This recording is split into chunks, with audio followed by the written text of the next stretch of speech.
Okay, everyone. Hello, welcome to our first event in our Missing and Murdered Indigenous Person event series.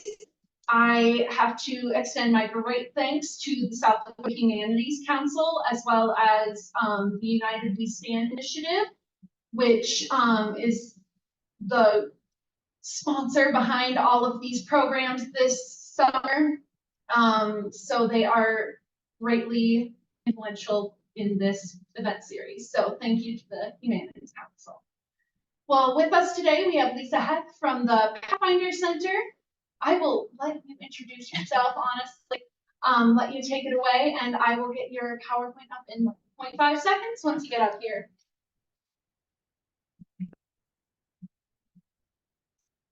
Well, good evening, everybody. It's good to see you all. Thank you all for coming. It's an honor to be here. Glad I was asked to come. And so I'm Lisa Heth. I'm an enrolled member of the Lower Sioux Tribe. I live on the Crow Creek Reservation, which is just right across the river. The Missouri River is what divides us, but they're only like 15 minutes apart. But I've lived most of my life on the Crow Creek Reservation. Crow Creek is where my mom was enrolled, and then my dad was enrolled in Lower Sioux. So like I'm half and half for both tribes. So tell you a little bit about me. I've been working in the field of victims of crime for over 32 years.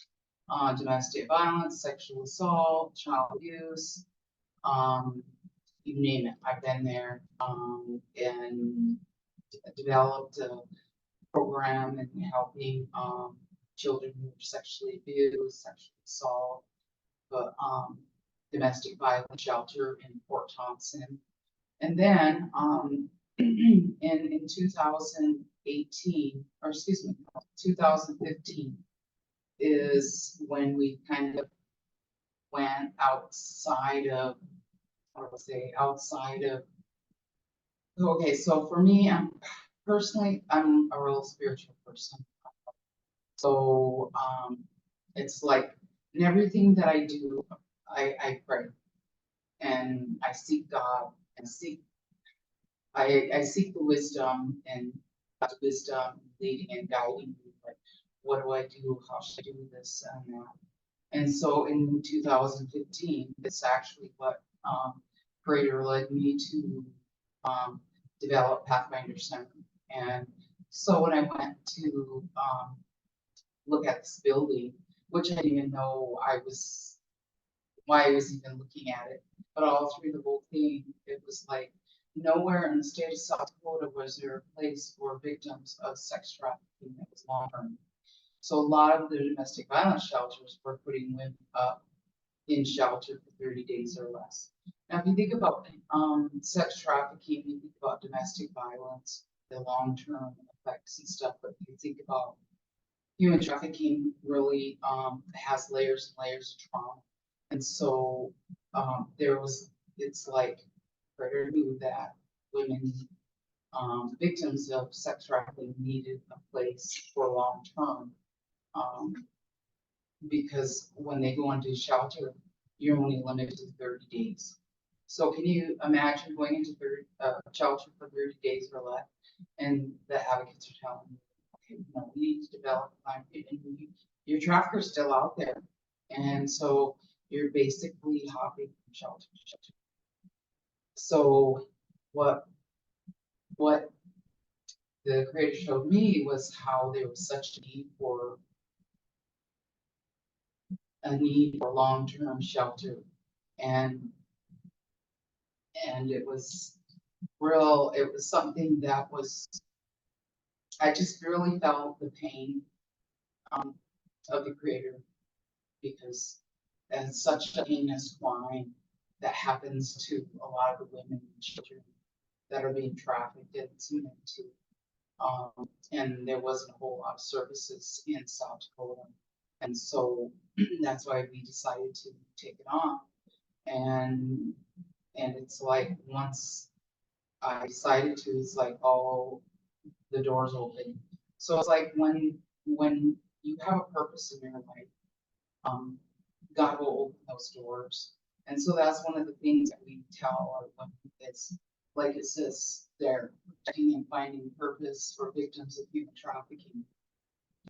And everybody has purpose in their life for being here. Nobody is born to be used or abused in any way. And so, so that's one of the things I tell the women that when they come to Pathfinder, you're here for a reason. Okay, which is up, Down is down, is forward. Ooh, up. that's loud. There we go. So this, it's about, providing place of, refuge for victims of human trafficking, and empowering them, to help them to become whole again and find a sense of self-worth. And that, all the things that they went through, are going to help them in the future, and depending on, what is it that some of the things that, what's their passion, what was that dream when they were a little girl? What was that dream that they had? And to help them realize that those are still possible. Oops. Oops. Yeah. There we go. So Pathfinder Center it's a 14-bedroom place of refuge for victims of human trafficking. And so there's like a referral process. They have to have a commitment to 24 months. So I can't get so somebody can't just show up and say, I want to come in. It's totally different. Every single thing that we've done at Pathfinder, putting rules into place, is all come from Creator. Like, this is how we have to create safety, not just for the women and children there, but for staff. And so it's got to be a referral from a shelter or another service provider, because we know that there are a lot of traffickers that may send women into a facility to look for women that may ran away. And so we do a screening process to make sure that they're not being sent in by a trafficker, or they're just trying to come in and look. So usually we have them. It's another direct service provider that is referring them to us. And then, of course, they've got to stay. We ask them for a commitment of 6 months. It's not like a 30-day shelters. It's going to make a difference. We provide all the skills, different things for them. And so we're asking them to make a 6 months commitment, up to 24 months. But if they come in there and they're there for a month and they decide that's not for them, I'm not going to say, no, you got to stay 5 more months. Okay, that's fine. We've had women that said, I don't feel like this is, right for me at this time, and they've left, and they decided and then 2 months later, or 6 months later, they decide they want to come back. So, okay, to go into small age. Sorry. There we go. So it's about, having stable and safe housing, protection from the, traffickers. One of the things is we have 24-hour, security system. We have, videos, cameras all over. So if anybody tries to break in, it's silent alarm, it goes off. So that was one of the things, is that we knew that we couldn't get the place open until we put all those things into place. We have 8-foot fence all around the place, the facility. Because one of the things is that we realized that in order for anybody to get on that journey to healing, to be able to help people to, trust, is that you've got to make them feel safe. If they don't feel safe, you can't open up to anybody. You can't, you feel vulnerable and you don't feel safe sharing. So that's the first thing, is the first, month or so, is just helping them feel safe and building that rapport.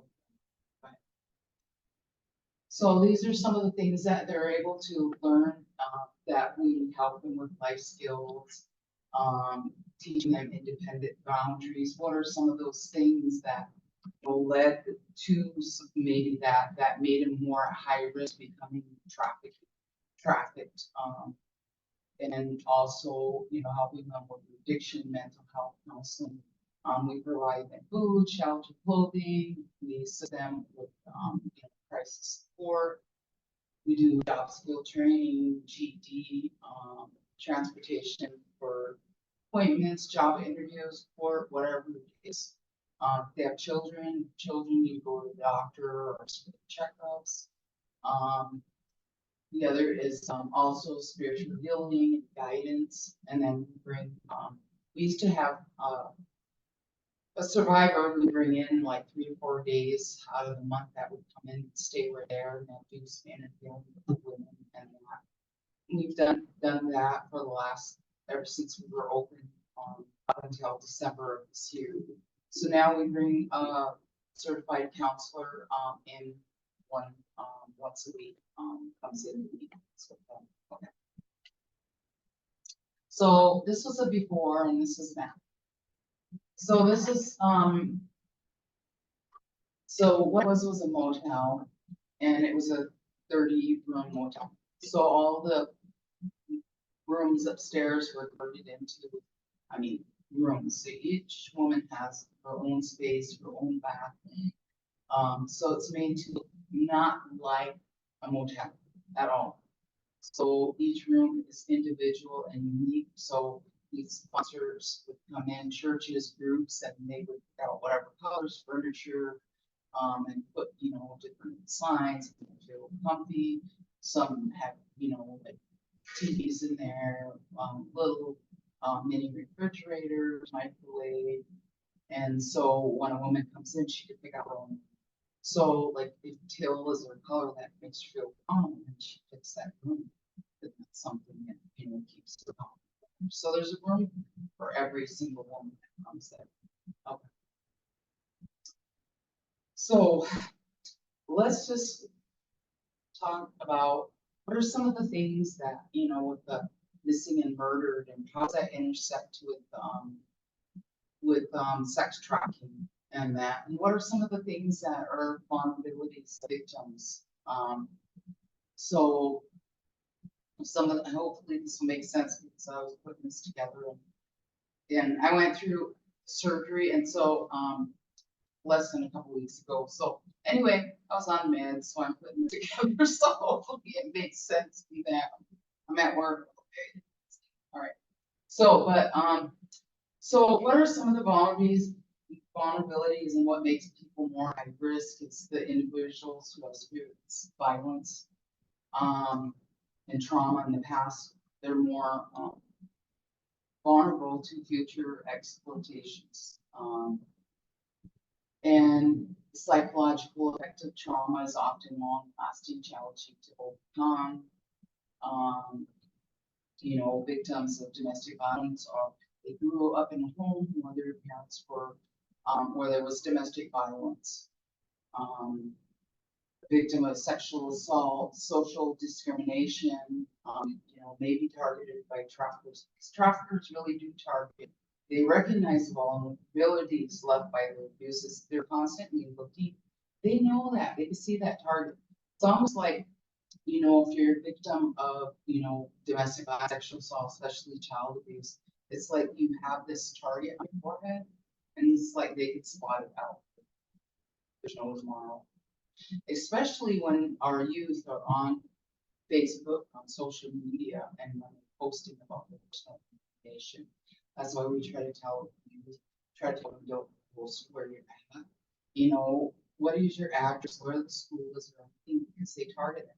And if you're I'm talking about like, oh, my parents are always out drinking, or they're always at bingo, or they're doing this or doing that, and then that trafficker sees that, and they're gonna like, oh, wow, and they're gonna start talking to them about, like, oh, they're gonna ask them to accept them as a friend and say, hey, you're pretty cool, and you know, it might be a 30, 40-year-old man that's acting like the 17-year-old, and it's really not.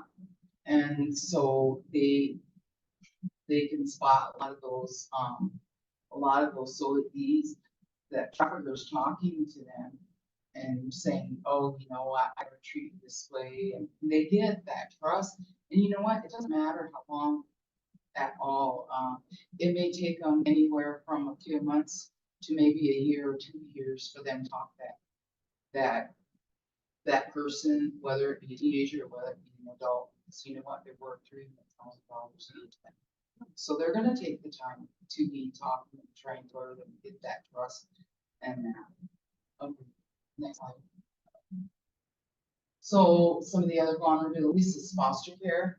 That's a big one, because a lot of people that are in foster care, they're very at high risk for that. I already talked about the childhood abuse, poverty, is the big one.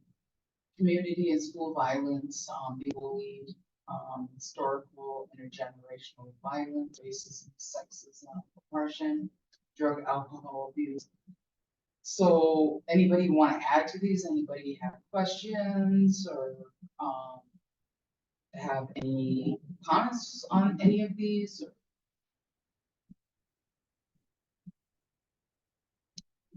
Or- How do you treat children different from adults? You treat them alike. You treat them with respect. You know, the youth, if you give them respect, they'll give you respect back. And sometimes that doesn't always happen, but you know what, the biggest thing is letting them know if you have a youth that has been really hurt, and of course they're going to like not trust you at first, and they're gonna test you, they're gonna push your buttons to see how you react to them. And then So what I meant was, you don't put them in a room by themselves. oh, youth. Oh, well, actually, so at Pathfinder Center, I mean, we serve just adults. So, I mean, like, we've taken in the 16-year-old that was placed there, through another state. But yeah, they have responsibilities that when they come, they have to follow rules, they have to follow, you know, what we do for the adults as well. And that, so, but yeah, The people at the Pathfinder Center are South Dakotans. They were born and raised in the area. And where were they picked? In South Dakota? I mean, they were found in South Dakota. Where were they put through this traffic? In South Dakota? well, okay, so let's get, let me back up here. Okay, so let me talk a little bit about the, missing and murdered, who go missing. So a lot of times those that go missing are sometimes taken by traffickers. So I really can't give you a percentage because, I mean, because there are sometimes those that have went missing, it may be a spouse or boyfriend as well, that, you know, that the reason why they went missing or they were murdered and that. So we see a lot of that that's happening, which is like maybe, you know, a domestic violence situation. So a lot of it is due to domestic violence. So you agree, Joe, and that. But what I'm saying also is that we are seeing more and more young people that are starting to go missing, that are taken by traffickers, and not always. Okay, so probably in the last about 4 years, we've rescued 4 women. Well, actually, 3 women and 1 youth from who went missing. They were missing. This was a 16-year-old gal. She had been missing. Grandma reported it on the reservation to local law enforcement. She's been missing.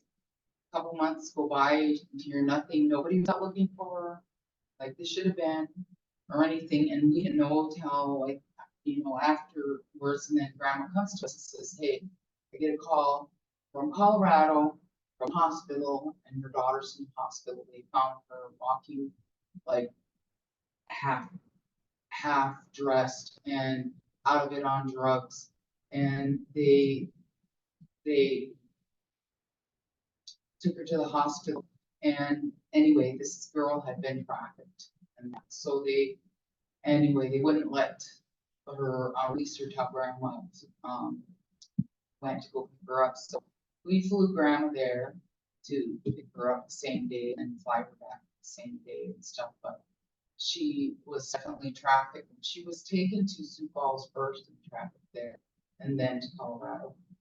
And then the other two that we helped to rescue, fly them back to South Dakota, were both taken to Texas.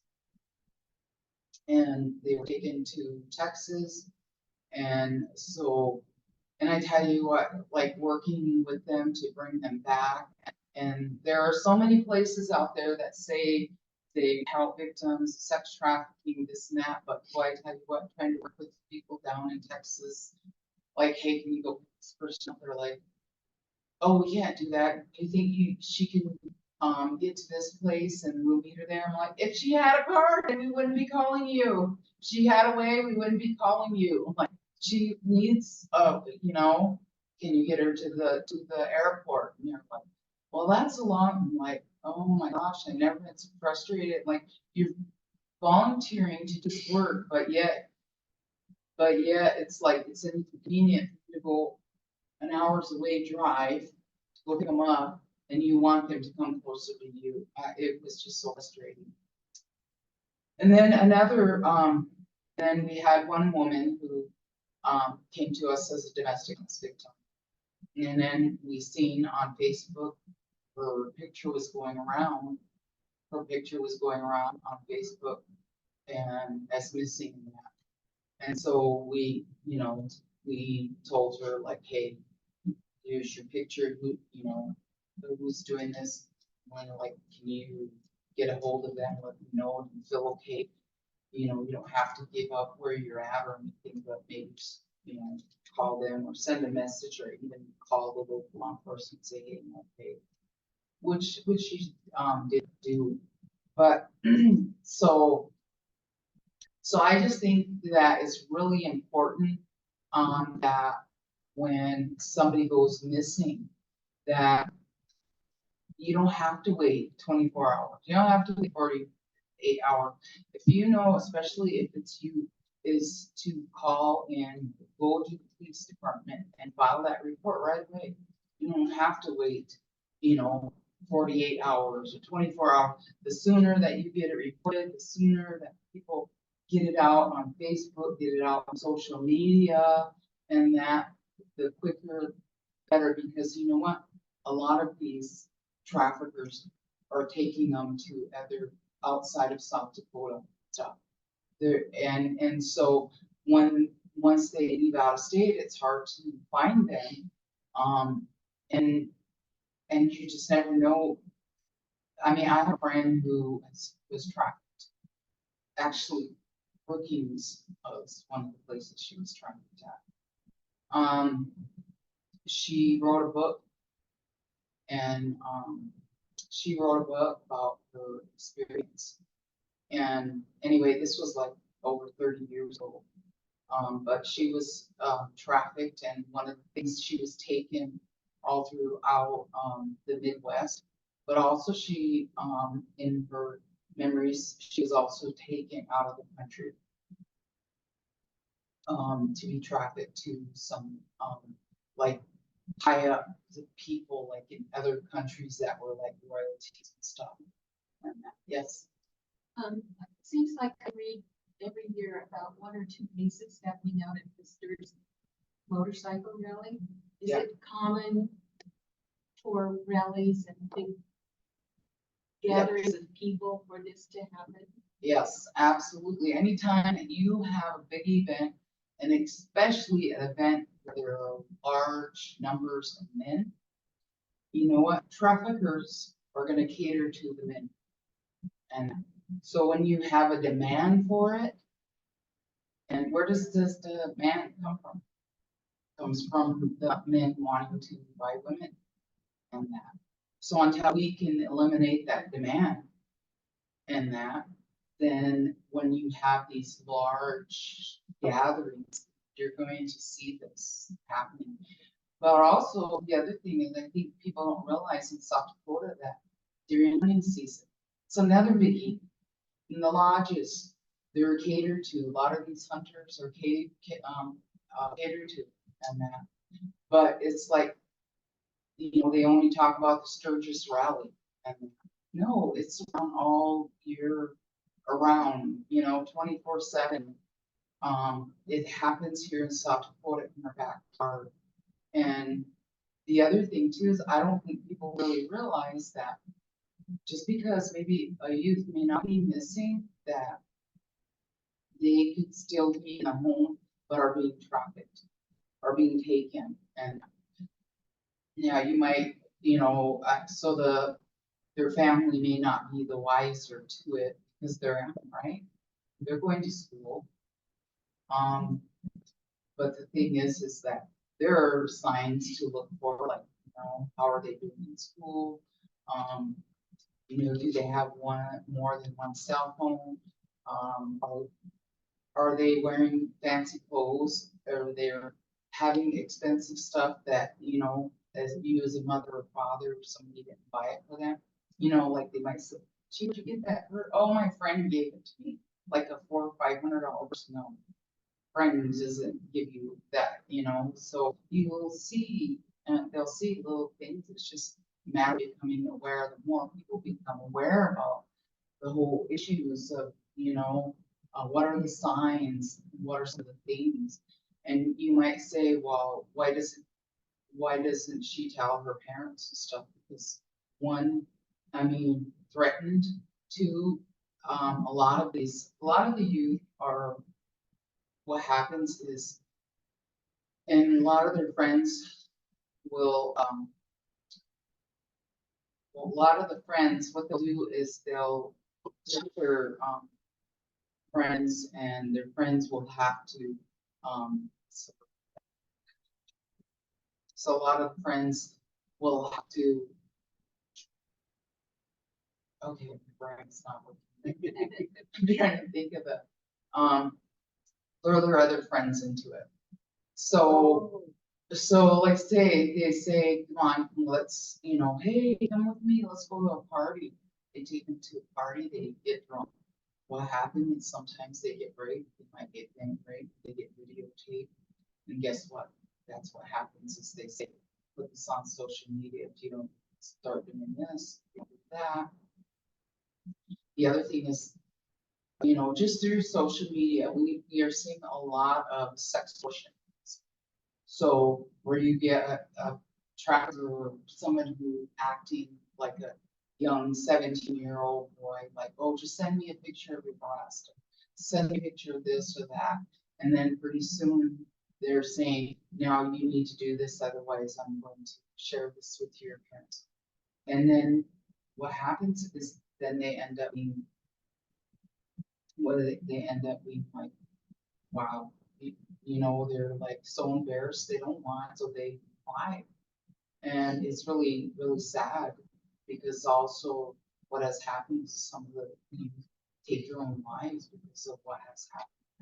So we have to tell parents, you know, it's your job as parents, like whether you're, you know, the caretaker, the parent, foster parent, you know, they have that social media, they have those cell phones.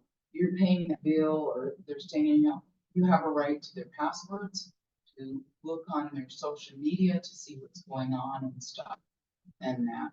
And I think the more that we get involved in saying to our youth that, you know, I need your password and that, so that when something they go missing, that they're able to access their social media. Like I know my this is my nephew Joe. Like he has his daughters. He can tell where they're at any time. At any time, and that through his phone app, whatever that shows where they're at and stuff. And so, which I think is a great idea, you know, gives you peace of mind, somewhat, but, you know, we know when you have that gut feeling, that's the other thing is we tell you have that gut feeling about something. Yeah, you know, don't trust them or something, go with that feeling, if something's telling you no, or whatever, you know, stay away from them or whatever. You tell them what to look for on social media.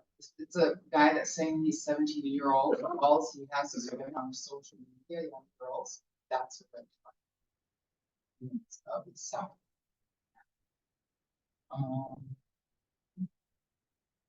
Oh, yeah, My impression when I came in here, that most of the victims were being like kidnapped.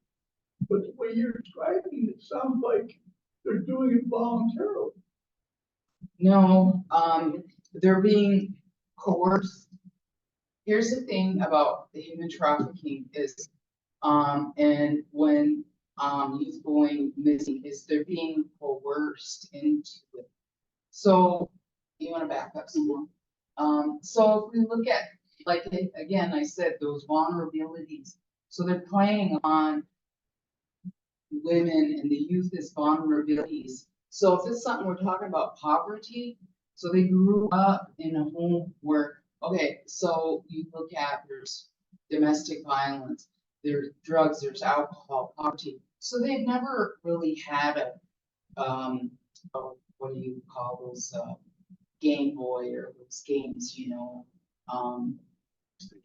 PlayStation and that. So they're online and this person says, hey, oh, see, yeah, how about if I send you a PlayStation? You know, looks like you're bored, your parents are all gone. So send them that PlayStation. So they slowly they know that this person doesn't have anything, you know, barely has, you know, clean clothes, wear to school, if that. And so little by little, they're going to build that trust up and start buying them different things because they're playing upon the childhood abuse. They're saying, you know what? Nobody's gonna love you like I love you. I know, I understand you.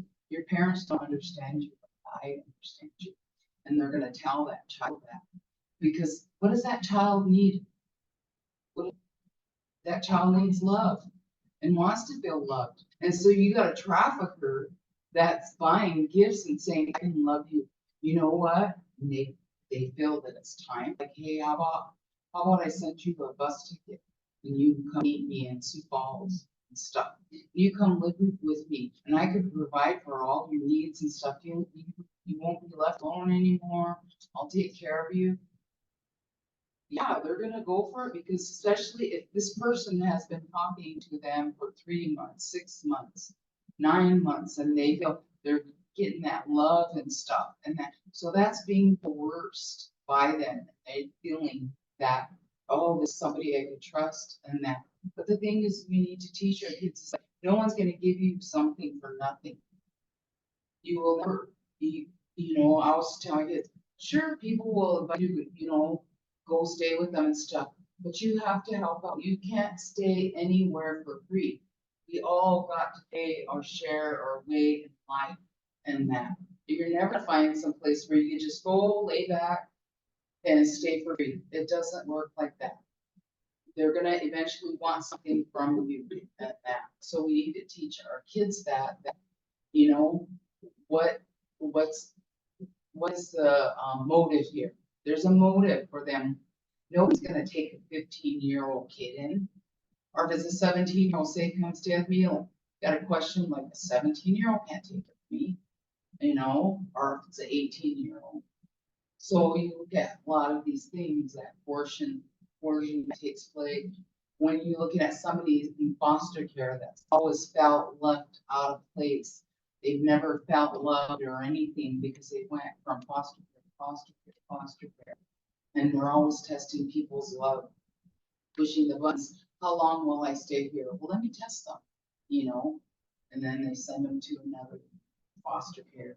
And so then you got your, like, Romeo pimp that comes on and stuff, you know, that act like boyfriend and that. Okay. Yeah, Changing subject a little bit, like at your Pathfinder Center, do you have trained, people to provide counseling and stuff like that? oh yeah, we have a well, I said, we have a person that comes in once a week. And instead of them going to her, she comes there, once a week, well, actually twice a week, changed it to 4 hours, 2 times a week. So she'll meet with them individually, and then she'll meet with them and do groups as well, and that. So, yeah, she's trained and certified. And so the thing is, they, and our staff has to have so many hours of training and advocacy, have training and trafficking, like what are the signs, what are, the biggest thing is the, traumas. Because some of these women have gone through it for years. Some of them, maybe it has only been, maybe months, but still there's that trauma. When you're dealing with layers of trauma, so when you're looking at child abuse, the time they were small, and so that so they become, when they're older teenagers, they've been sexually assaulted and then taken and then, sold and trafficked and stuff for, it could be any time from, months to maybe years. So then you have these layers of trauma and stuff. So a lot of times we deal with a lot of women who have, dissociation, which is DID, dissociation, of, like, thank you, dissociative identity disorder. And which is actually a mechanism that really protects our brain. And so a lot of those memories, sometimes we forget, but that's to protect us and stuff, because some of the things that we may be going through are so horrible that, we block those out. And so that way, and then come to deal with it at a later time. But so that you dissociate that and stuff. And so a lot of times when we're dealing with women, sometimes we see that dissociation, there's things that end up triggering them, and you might see a personality come out. Like, well, so we try, our staff are trained in that, or being able to recognize it, and if they're dissociating, or if they're like, a different personality is coming out because they felt like they were being threatened, and so they have another personality that came out. So in this line of work, it's like not anybody can do it. Really have to be invested. You have to have a passion for what you do and compassion for the person, because the thing is that you can't take anything personal, because sometimes you will be attacked. I'm not talking physically, although that could happen, but I'm just saying, like, verbally attacked and stuff, but you can't take things personal or anything like that. So it takes quite a bit to do this work, but it's really rewarding when you see, even if even if you just see one heal from it, that's what you must we've done. And so a lot of the stuff that we provide at Pathfinder victims, counseling, crisis counseling, referrals, long-term mental health care, safety planning, we do case management there, referrals, food, clothing, transportation, medical advocacies. They probably out of most of all of them, they're taken out to appointments a lot, because a lot of them, almost 100% of them have to be on some type of medication for anxiety or post-traumatic stress disorder and that. And so we deal a lot with helping them to do med management and stuff, and get through. Go ahead. So we do a lot of, some of the things that we offer there is aromatherapy, which is essential oils, which really, diffusing them, putting them on the bottoms of their feet and make blends and stuff. A lot of them help to calm them. And help them. We make blends up to help them with that, post, traumatic or anxiety. Uplifting self-care is a historical trauma recovery. And it's mainly for, well, it shouldn't be for anybody, but maybe, Native people. So it's just dealing with, I don't know how many of you know about historical trauma. And so it was, the historical trauma recovery was, actually developed by Dr. Ruby Gibson, which is practicing. So she takes people through like 200 hours of training to work on yourself, and that you get 200 hours of training to identify, like, okay, a lot of times, so when you're having physical ailments, not all physical ailments, sometimes the physical ailments, have to do with mental. For instance, the pain, have to do with memories of different things and stuff. A lot of times issues have to do with a feeling of like losing, not having control in life. So there's these different things that you could be able to help, with. I can go on and on about that, but but it's so, it's just helping people. I mean, okay, uplift self-care is able to help people to heal themselves, to focus on what's going on so they can identify those things and say, okay, yes. And so I'm teaching you about how to heal so that you're not depending on me for the next 20 years. And that. Acupuncture, art therapy is so good. We've seen like people who come in, do art therapy, do the drawings with them, and some of them from the dark drawings to maybe a few months later, all these lighting up and stuff. It's really therapeutic. It's really a blessing to see a lot of them in their walk and how they were getting healed and stuff and that. We do cultural arts and crafts, being whatever, and like we teach them how to do ribbon skirts, beadwork, and so Pathfinder Center is just, so when I talk about cultural things, that it's just it's a place where, well, we're specifically culturally sensitive to the needs of Native victims, but we take victims of all different races in South Dakota and from other states as well. We have complementary investigations, and we find that offering them the cultural arts and crafts, the different things, but not.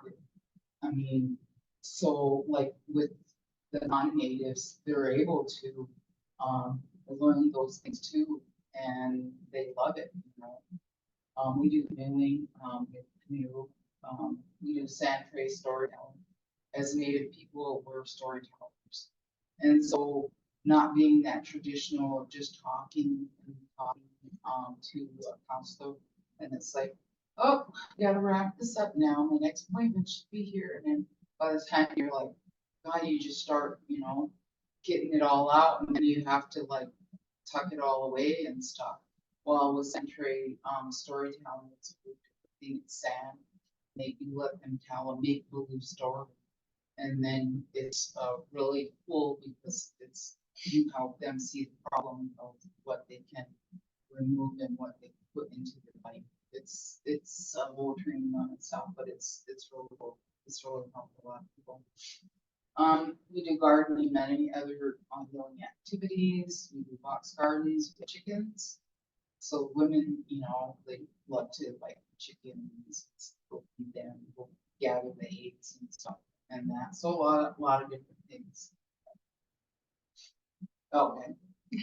So, so I didn't want to make that too long because I usually, when I talk about, I mean, a lot of different, areas in the field of sex trafficking, we talk a lot about the traumas and what are some of the things, trigger points and stuff, but I wanted to, talk about, the intersection and how, it intersects together and stuff. That, some of the dynamics of things, yes. I was wondering how long women are likely to stay in. I think average is about a year. Yeah, I mean, we've had one that stayed 2 years, but average is like a year long. And we also, help them to transition into like, we'll provide them rent deposit for a place and, looking for like, whether it be they want to be around that place or whether they want to Brookings or whatever. And we would try to find like resources for them, like say in Brookings or like who are some place, resources that they could call, that they could call and be able to be there to help them in that. Yeah. I guess 2 questions. You have a 14-room capacity. Are you usually full or not? And second, where does most of your funding come? Okay, so yeah, we have 14 rooms, but currently, no, we're not at capacity. At this time, we probably won't be at capacity 14. Why? Because right now there's only 3 of us that work there. And so let me tell you, it's almost a 1-to-1 ratio. Until I raise more funds to be able to bring in more staff, because victims of sex trafficking are way different than victims of domestic violence, because like I said, the traumas, almost 100% of women that come in there either have DID, they have also physical problems. A lot of them are lacking like the medical care, the health care, like dental care, those types of things. So we're like almost running every day and taking them to the doctor to go and to their doctor's appointment. Sometimes the med management, they get on a drug that was prescribed and it may need to be monitored so that it could be adjusted and that. So that could take quite a bit of time. And then plus the fact that, say we're kind of rural, so I don't tell where Pathfinder Center is just because I don't want travelers to know where we are. And so we're in a rural place, so we don't have a whole lot of like specialists or anything. So if I get somebody that calls me and I'm gonna do an interview and I'm gonna say, what are their needs? I'm not looking for, are you a good fit for me or for us, but are we a good fit for you? Or are we gonna be able to provide your services that you need? And if you have to go to a specialist, to Rapid City or further or Sioux Falls or whatever, that's just a lot of time that we don't have to be on the road. If it was once a week and that. And to answer your next question about funding, so right now all our funding is all foundational. It's all through foundation and donations and that. And so every single penny that is donated to Pathfinder Center, I mean, it all goes to the women, right there. And, every bit of it is spent there. And the key for Pathfinder Center is like in the winter time, it's around $2,000 to $2,500 a month, the winter months. We do have, like through one of the foundational grants, we were able to put some solar panels on. So that does save us, and then a backup generator. So like a storm comes or whatever, backup generator kicks in, so that we have lights there and stuff, so that the women always feel safe and that. So, but yes, let me know that I can see here. Did you have something? What is your success or, I mean, like how are women? Because like his question was, he said they either got kidnapped or it's not like they want to go there, or go with them. But it's like, that's not what it is. Somebody like he said, he grew up on a reservation, he's already seen abuse and has been sexually assaulted, lives in poverty, has parents that don't care about education, doesn't care about, and you're just surviving. And you've been in survival mode since you've been born. You've been in foster care, and if you have somebody that's gonna sit there, and groom you, and that's what they're doing, that's what social media is, all these people coming in, and they start grooming you and start telling you, well, I could change your life, you could do this, I could do this, and you really are sitting there. And I know from experience, you're looking at your surroundings and stuff, you're living with, your family. I mean, you live with your family, you love them, but they're alcoholics or they're drug addicts and stuff, and all of the stuff that comes with that. Somebody's trying to offer you a help, it's not like, they've been grooming them for them to take them. Yeah. And I guess my question was, like, because I know, like, from my personal life, what I've been through in my life, and the thing is everything that has made me a strong person and a better person is what I have found from other Native women who have gone through it and made it and, are stronger. Not because they went to counselors, because that's another thing I have a problem with too. Somebody who turns into grief could never understand what it's like to grow up on a reservation. Never. I mean, you could sit there and look with people for 20, 30 years and say, oh, I know these people, you really don't know these people. And so it's like everything that I've learned in my life has come from like the psychologists and then and just having conversations with older Native people, women and stuff that have lived life, and just get a truth out of it, and pass that truth on. And that is, and I was just so curious, about your place, like, I mean, I know you can't ever say like success rate, but I mean, like, to see women like come into power of, realize that they are power, right? When they never had any power in their life. I guess that's what I would say success was, but is That's a good question. Get there. Yeah. So, okay. So we had this, this is in another state. We had this, advocate that had called us. Anyway, there was this, in this other state, they had this, 16-year-old girl who had been trafficked because her mom had been trafficked too.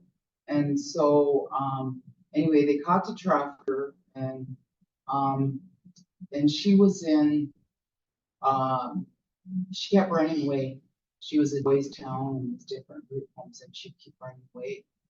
And all she was asking for, I want to go someplace where there are people like me, Native people. I want to be around, people like me. And so they brought us in. This was on a Zoom. This was with some attorneys, social worker, all this. And the judge, and we talked to him and say, yeah, it does make a difference. And we talked to him about our program and stuff. And asked us if we were willing to, take her in and stuff. We were like, well, we, don't take anybody under 18, but, we could make that exception. And then, if mom was willing to come with her. And so they agreed and they sent her to us. And so she was there for over 6 months. I think it was 8 months. And she did not run away once. Well, and she was going to the public school. So we would, take her to school every day and that. And so Pathfinder Center isn't, we're not staffed 24 hours. So we let the women know that we're not staffed and that. We let, people know that. And so anyway, she ended up taking off. And so they were kind of upset or mad with us, but you know what, to me, for her to stay there 8 months, she had not taken off, But as soon as they found her and they got her into a home, wasn't even a week, she took off. And so, but I like, I'm glad you asked about success because we had a donor who says, tell us, what are some of your, how do you find success? What are your success stories? And my advocate at the time, she says, let me answer this. She's like, you know what? She said, success, you know what success is that person being able to get out of bed. If they could get out of bed that day, maybe that was just for that day, they were hoping that they could get out of it. They could cook for themselves.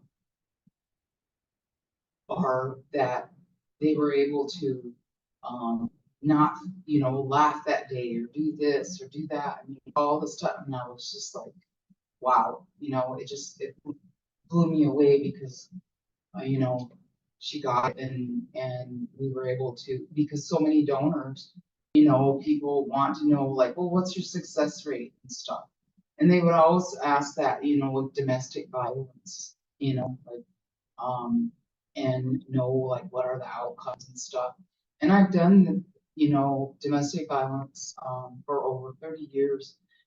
And I've seen victims come through there many years, and I've seen a lot of victims to be like the same ones coming through, or maybe they might have a current abuser and stuff, but it's like they're not staying long enough for you to give them that information of what about the awareness, education, what are some of those things, until you heal yourself, you're gonna keep, doing things over and over.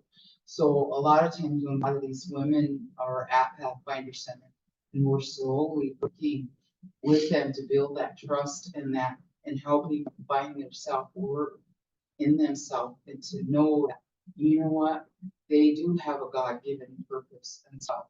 And God made them who they are, and that they're not born to be used or abused. And once they start seeing a little bit of that light, and that light starts growing little by little, and you just see the whole thing lighten up, that when they're doing their art and their work and around art, or they're starting to do bead work and stuff, and you see them grow and grow more day. Some of them tend to like have a breakdown at times. Yeah, of course, we all have, and that, but that's okay. And we tell them, you know what, that's right. Something, they need to work on and stuff. But yeah, we've been able to help those to get their own place, for them to overcome everything and to feel safe enough to have their own apartment, have their own job and that. And sometimes they don't understand, like when they come in, that there's not a whole lot of freedom. I mean, it's about giving them choices and options, but we have to have our rules in place. So one, no cell phones. Two, they don't have access to social media. We first tried it like that, but we found like we let them have that phone. They're on there constantly. And so we had to take it away. And then we found more success once we took the phone and stuff. Plus the fact that like, they can be tracked through their phone by traffickers. So we like, this is a safety issue, not just for them, but for us as well. So we found it a lot more successful by taking away social media. It's just unbelievable how much social media just distracts so many of our lives and lives of our youth and stuff. And so once you get that out of the way and stuff, and helping them and to see that. And like I said, in the past, we've had some that said the same for me. I'm not ready. They weren't ready, and they left, and then they came back and they, yeah, I'm ready. And then Cause we had one young girl, when she left, she was pregnant. And then after she had the baby, she's like, I'm ready to come back. And we brought her back. And she did, she stayed there for a year and we helped her with her own place and stuff. So it's all about the options, letting them be in control. There's the options, but you have those parameters that you set, that here's the rules and stuff. And yeah, you could question the rules. I'll gladly answer why we do that for you. And it's for your safety, it's for my safety. So, but yeah, that's a good question. So, what? I have three questions. Uh-oh. Yeah, well, you were talking earlier about like seasons, different times. Oh, yeah. What is like the number one day or event in trafficking? Would you say? For just South Dakota or for, oh, I think it's the football.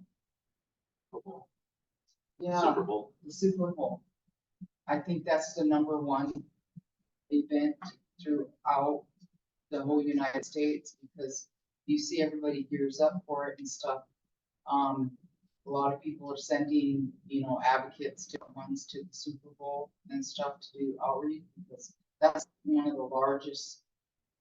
I mean, even if people aren't going to the Super Bowl, you're having men that are going to events around that area and stuff. So you're having these the traffickers that are taking.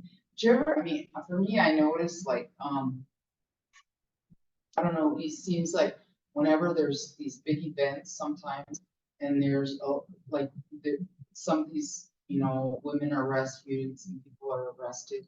And then it's like, sometimes you'll see that comes out in the news, how all of a sudden in certain areas, they'll like have a high rate of women going missing and that. Yeah, because it's like, so they've gotten women, they've rescued these women. So then these traffickers have to go out and find more women, even though these traffickers, there have been arrested. But a lot of these traffickers are networked together too. They work together and that, like Hell's Angels work together. Yeah. Find women as traffickers. Oh, yeah. Yeah, there are some. We see in the familial trafficking, moms, grandmas. We had a young girl that came to us, her mom was trafficking her. And her mom would, she was developmentally, she had the mind of a 9-year-old. And she was the sweetest thing ever. And actually her teacher, our principals sent her to us, they called us. And she had just turned 18. And her principal, they tried to help intervene and stuff, but they couldn't. She fell through the cracks. Law enforcement wasn't doing nothing. So as soon as she turned 18, she got a hold of us and that, and we had room at the time, and they brought her down to us right away. And so what the mom would do would give her tiny shots and get her drunk, pass her out, and then have people come to the house and then sell her foods, whatever it was and stuff. So she stayed there for 6 months till they could put her in a special assisted relief. So yeah, we find a lot more. You had 2 more questions. Sorry. Well, it kind of leads to that too. You said that they're being sold, like you talked about 300,000. How did you get up for $300,000? That was something that the national average was. Sorry. The question Oh. was, how do you get to the number of $300,000 per person? So Yeah, I think that's a national, what we got from the, What I mean is, how are they earning that 300,000? oh, how are they? Like, You know, like with one person? Well, I'm sure, okay, so I think, and I don't know if that's like on a high average, but we look at 300,000. So a lot of times, if you're looking at, like, you're taking them to these events and stuff. And so I think a lot of times they are using a lot of drugs to, some of these women don't get very much sleep. They're lucky if they get 4 hours of sleep, so they're constantly, like, probably 10 hours a day. So, yeah. So, and what was your other question? do you ever deal with males? Yeah, we, I mean, we haven't, if we were to deal with males, we wouldn't put them there. We would, put them in a, say for instance, if they needed a safe place, we wouldn't put them in Pathfinder. We would find them, try to find work with places where do work with males, which is very, very limited throughout, the United States. I think there's maybe 2 or 3 places. But we would just try to refer them to other, places, for that. But yes, there's a growing number of male victims as well, that, that happens to, that doesn't get talked about. That I really believe that there, I mean, we have a high number in South Dakota. Why don't we hear about more? Because of the stigmas, because of the men aren't being listened to, because they're not being. And when you have people that haven't been trained in recognizing that, especially dealing with male victims, and just by their, the victims can tell whether you believe them or not, because you, by your guess or your body language will tell them whether it's safe for them to keep talking or not. And so they're not going to say anything, or they, you know, so we have to watch our body language and how we react. That's why when dealing with, you really have, people have to have all their own issues and stuff, before dealing with victims of sex trafficking. It's really, it's very sensitive. Yeah. So if you, like me as an individual, suspect that someone is being trafficked, what steps do I take to help that person or intervene some way? Okay, so, well, depends on what the scenario Sure. is. I would say, like, I mean, a lot of these cases come down to, it may look like domestic violence, Sure. especially if it's male trafficker.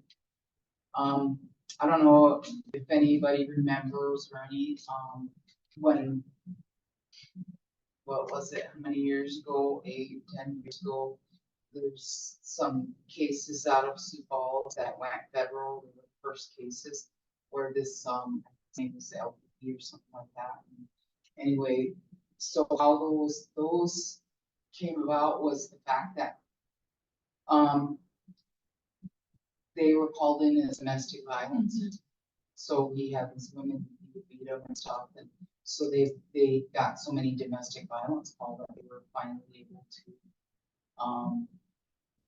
charge him and realize that it was because of trafficking. So the thing is to, like, if you see something, say something.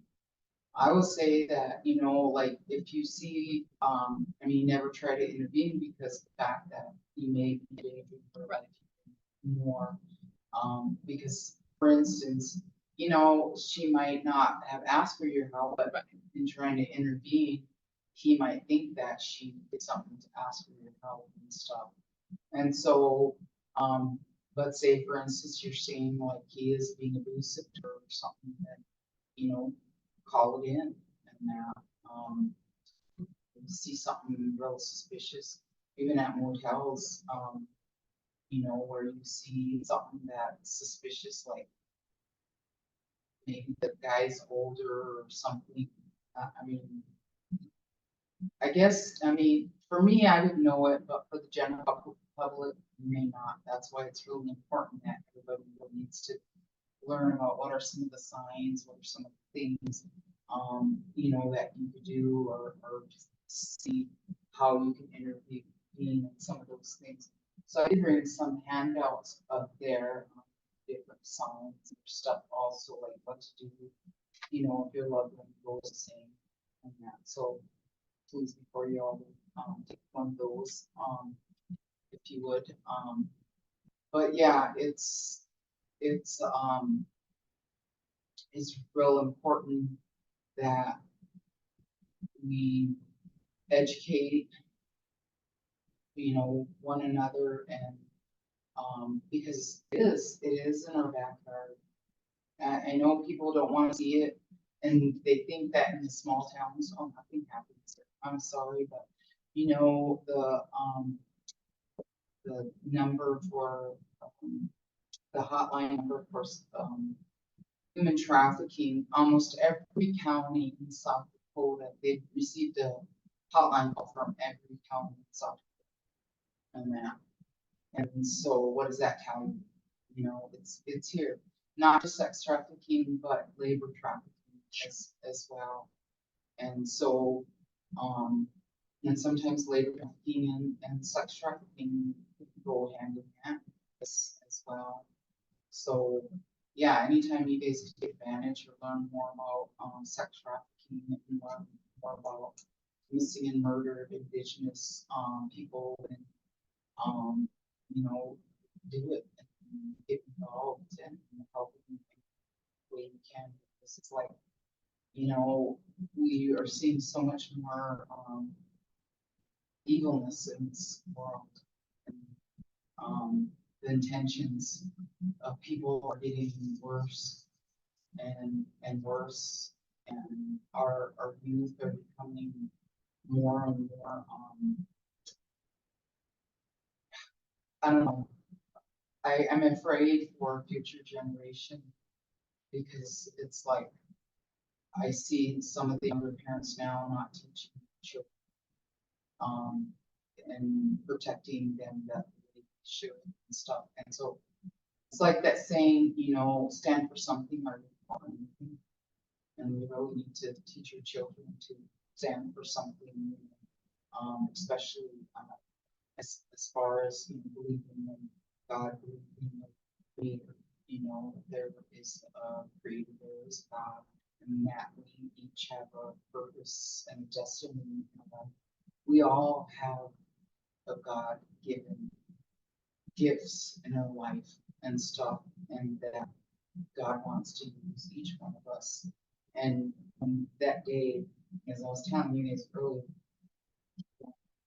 when I was leaving that motel that day, and I was driving home, and I'm praying, and I'm saying, God, this is huge. This is huge. And I'm like, where is this coming from? And it was like God showed me, remember, last week you were praying in your living room, and I was praying in my living room. The morning I walked around and prayed. And I remember that one morning I stopped and I put my hands up and said, okay, God, what's next? He reminded me of that. And oh my God, I cried all the way home. And I was like, are you kidding me? I was shaking and I was like, this is huge, God. You trust me with something like this. And I just cried and I go, okay, if this is something you want me to do, then I need funding for this, you know? And it was like, get back to the office and there's a grant, you know, for human trafficking. I'm like, oh my gosh, okay. The next thing was going to the bank, you know, and I was like, he doesn't lend us money, but you know what? God opened every single door and that, and it wasn't me, it was not me, but you know what? I was at the end, because you know what? There was a thing I felt God's heart. I felt the pain that he felt for victims of sex trafficking out there, that especially for in South Dakota that weren't being provided the services. So That's why I answered the phone. I felt God's heart. So.